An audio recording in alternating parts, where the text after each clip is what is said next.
WNST, Towson, Baltimore, and Baltimore Positive. We're taking the Maryland Crab Cake Tour back out on the road, and as I've told you, everybody knows the Maryland Crab Cake Tour has been presented by the Maryland Lottery the last year or so, and we've started the tour. Let's see, we were at the Nacho Mamas and Mamas on the Half Shell, made our way. We're going to be at the Chaucer soon on East Baltimore.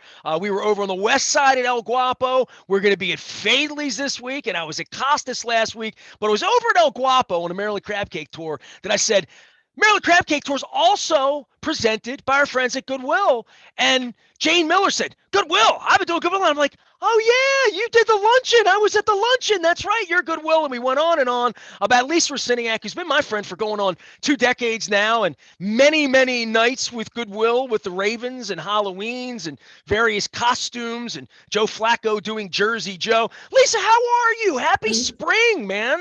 This may be the last day for the sweatshirt. I may be putting this one away. Yeah, let's trade all shoes for flip-flops. I'm in.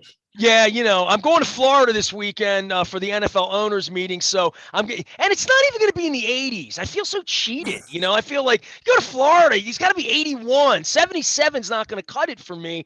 It's been a while since we caught up. You guys are always doing things. And during the pandemic, you and everyone like you, CEO and president of Goodwill here locally, and Goodwill Industries of the Chesapeake, I should say. And we've known each other a long time, and the pandemic was so life-altering for so many people, career changing and pivoting for so many people in business. And when I had you on the last time, you're like, it's incredible how many people have cleaned their places out and are bringing us stuff. And I thought to myself, wow, you need help, you need people. And then you told me about everything you've shown me downtown that was sort of shuttered for a while during all of this. So it is good to catch up with you. I know you got a lot of news report. I know the last 6 months have been very, very active for Goodwill here locally. Yeah, absolutely. We've been taking a pretty active role in trying to get people back to work. We are getting ready to launch our new certified nursing assistant training program that's going to be online partially, and we want to get people new skills, new training, and there's a huge nurse shortage and a nursing assistant shortage that we need to fix here in Baltimore. So that's a really big program that's getting ready to launch, funded by the Mayor's Office of Employment Development. Well, I got to go chase Brandon around and find out what's going on. It's been a couple months since I've gotten together with him. I'm sure it'll be at Coco's on the crab cake tour because he won't have a crab cake anywhere else with me. But for you with COVID and with how it changed your business, and I remember you telling me how much stuff you keep out of dumps and landfills and waste.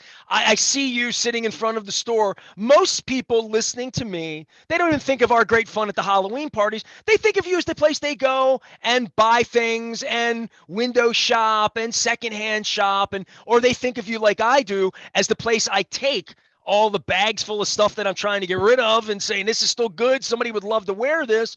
Take it down to your store on Joppa Road, which I've done many times. Take a picture and I get the little receipt that I give to my accountant, right, at the end of the year. People think of you in that way, but there's so much more, right? And I've gotten to know that. But let's start at the beginning with job training and what your mission is really, other than to sell us good stuff down the street. So our vision for Baltimore is kind of like what your show is based on, Baltimore Positive. We want to end poverty in Baltimore. That's really our mission, and on the Eastern Shore.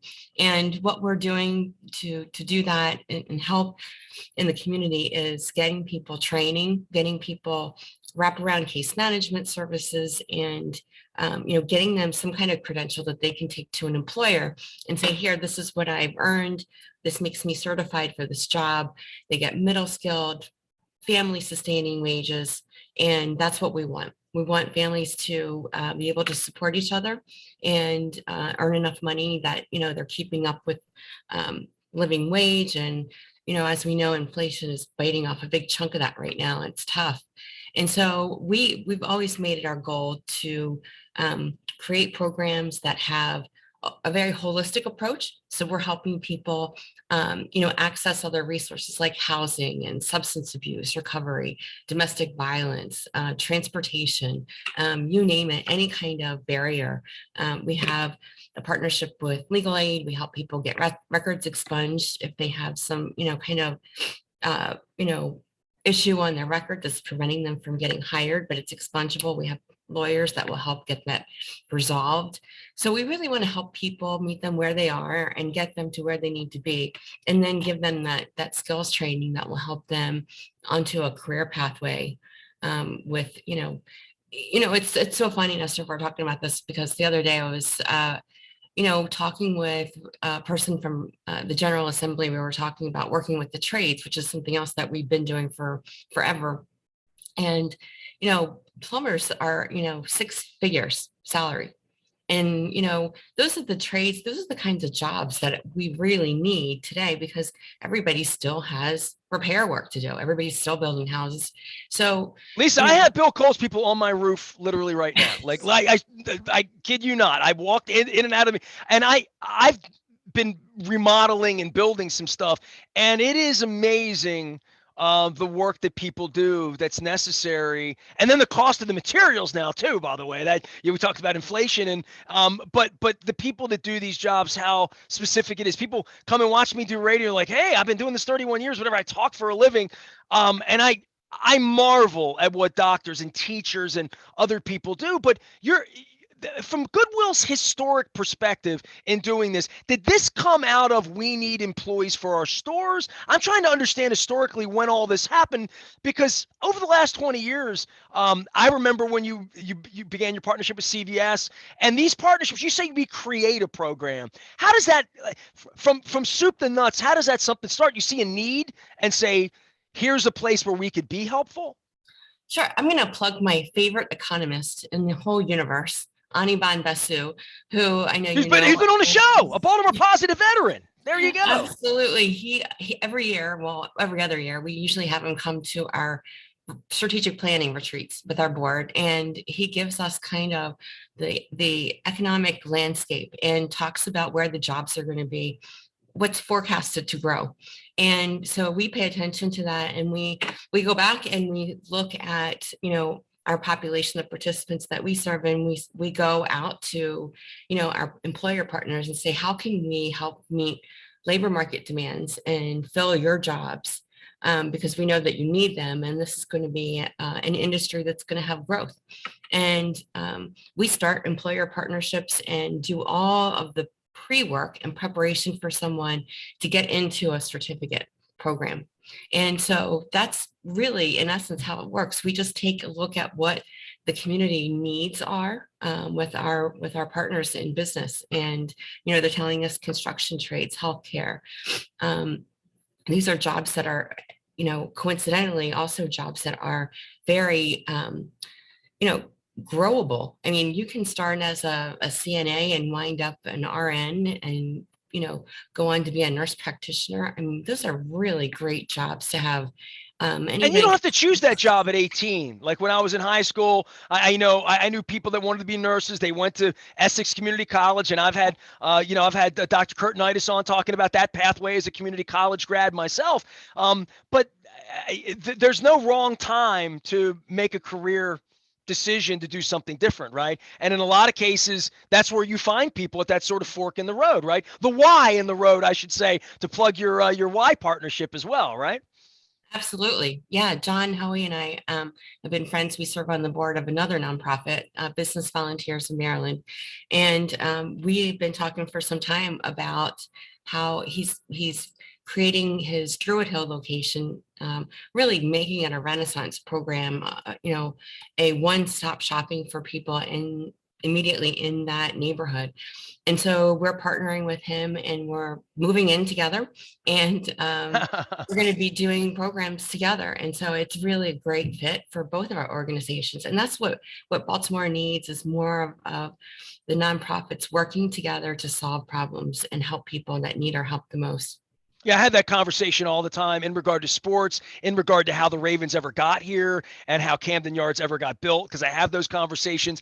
And we had a really strong coalition of business leadership here in the 70s with Mayor Schaefer, that led to Harbor Place, that led to the urban renaissance, that got the aquarium built, that got the science center built, and all the history of that. And that was one of sort of the issues over the last decade, to say, all right, we've had all these mayors with problems and the city with problems. How can we get the people that are here, people like you, president and CEO of Goodwill, getting to work with the other leaders and bringing people together? And the more I hear about it, the more folks like you I talk to, the more I hear that there are things happening. There, people like you do go in the meetings with other people like you a lot more frequently than maybe was going on here a decade ago, understanding that that's going to be the only way to lift the community, to have everybody working together. Absolutely. And actually, speaking of Business Volunteers Maryland, which is, a nonprofit near and dear to my heart. I mean, they have businesses lined up that want to help Baltimore, that want to volunteer, that want to do days of service, that want to do, they just don't know how. And that's what Business Volunteers does, is connect, people like your listeners, business community leaders. Hold on, I'm going to have those folks on. BusinessVolunteersMaryland.org. You're making me look stuff up now, is what you're making me do. When you start sharing friends and I start sharing my screen, and then things start happening here. Business Volunteers in Maryland. Okay. I'm going to learn. See, I learn about this. Build, consult, connect. So I will. You've driven me to their website here to begin with. So you've made a great start. Lisa Rusyniak here. She's here from Goodwill, and tell everybody about your branch of Goodwill, because so many of the things we talk about. You already mentioned John Hoey, who's also a veteran of the show, and Honorbound Pursuit, who's also a veteran of the show.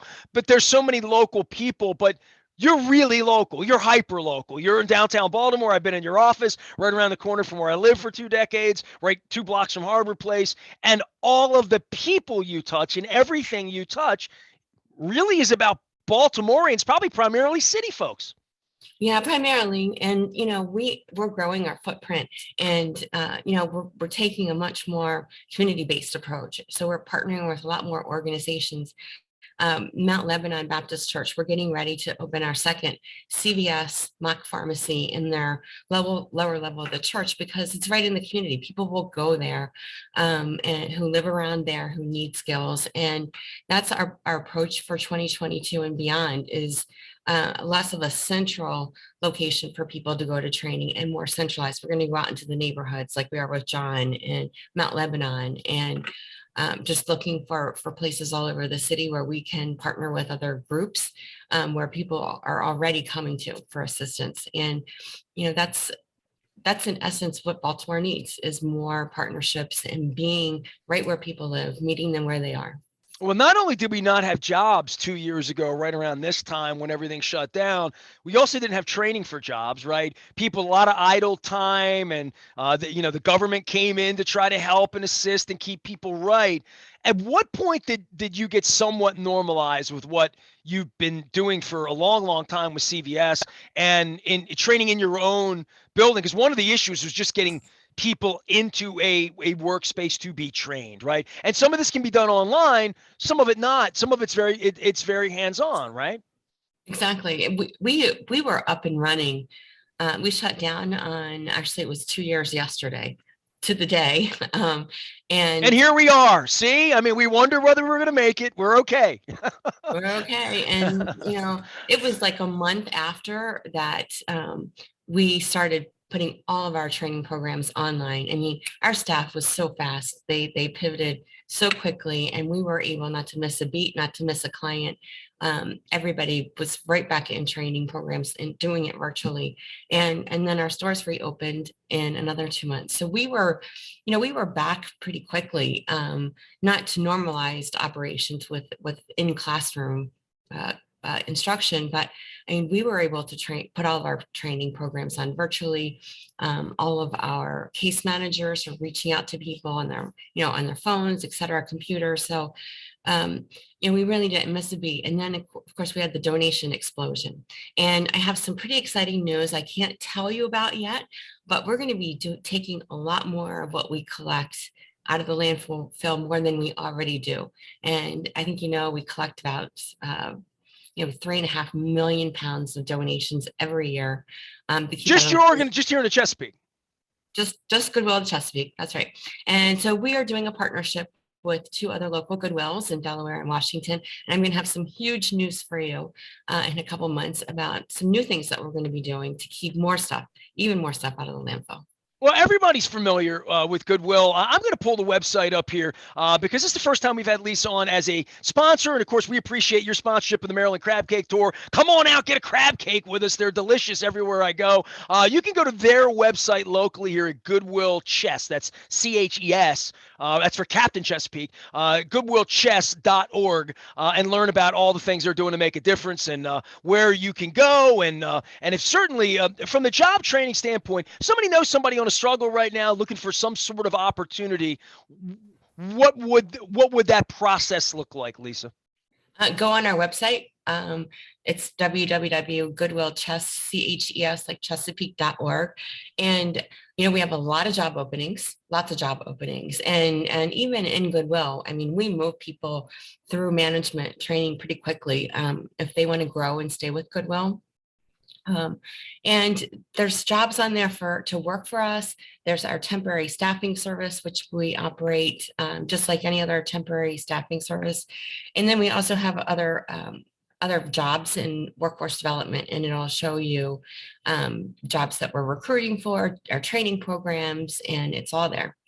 Well, beautiful. It's been a great visit with you. I hope we can do it in person, over an iced tea and a delicious crab cake at some point here. But we appreciate the sponsorship, appreciate all you're doing in the community, and linking all these people. You've given me ideas for guests. I got to call John. I have to get economist on the program as we're coming out of this mess that we've all been the last couple of years. But glad you're still out there. We're still donating, encouraging everyone as well.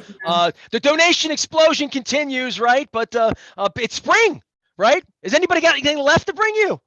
Oh, I have 2 bags in my car.